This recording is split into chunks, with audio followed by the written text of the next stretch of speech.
Back from Lowell Park for Game 31 of the Cape Cod Baseball League season, today featuring a matchup between the Kettleers and the Bourne Braves. For the fourth time this year, these two teams will face off, the Kettleers taking two of those first three and the road team prevailing in each of the first three contests.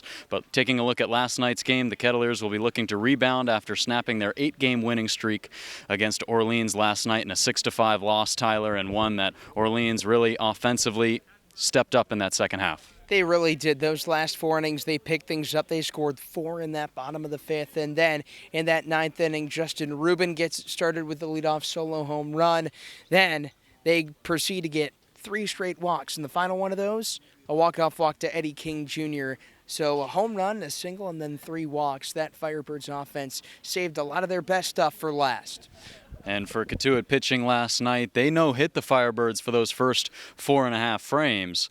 But then after that, the bats really started to get hot for the Firebirds, and it ended up being the first loss for the Kettleers in over a week. But looking into tonight's contest, another arm on the mound who has been great so far for the Kettleers, and Jake Gigliotti. Lily, you've had a lot of time talking with him and with this coaching staff about his abilities, and what have you learned from them?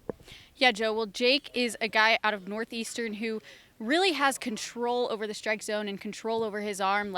His last outing, he threw 4 scoreless with 5 strikeouts. And earlier in the season, I spoke with assistant coach Danny Crossan, who is teammates with Jake Gigliotti at Northeastern. And Danny said that Jake is just a guy who doesn't try to do too much and is really competitive, but just not trying to overdo it, which is really important. And then on the mound starting tonight for the Braves is going to be Tristan Smith from Clemson. Tristan is also coming off of a really good last outing. He threw 8 strikeouts to no walks in 5 innings. So good looks on the mound today. Yeah, that was a big win for the Firebirds about a week ago on July 11th. That was the last time he was back out on the mound, and he'll be on the mound tonight to face the Kettleers. But let's take a look at tonight's keys to the game, and I'll start with you, Tyler. What's going to be your key to getting back in the win column tonight? I think, Joe, the key is throwing strikes. If you go back to Jake Gigliotti's last start on July 12th against Harwich, Mike Roberts was talking about after the game the importance of throwing strikes and doing it low in the zone. He said that if guys like Gigliotti throw low in the zone, can command that bottom portion of the plate, that he's going to expect his team to win. And Lily, you have a key for tonight's win? Yeah, Joe, I'm going to go with consistency on the offensive side, just making sure that contact is maintained throughout the whole game and not letting the offense die in one inning. Definitely, and I'm going to go kind of on the same lines as that. I'll go situational hitting for tonight's game. This is a Bourne team that leads the CCBL in defense. They have the fewest errors of any other team in the league.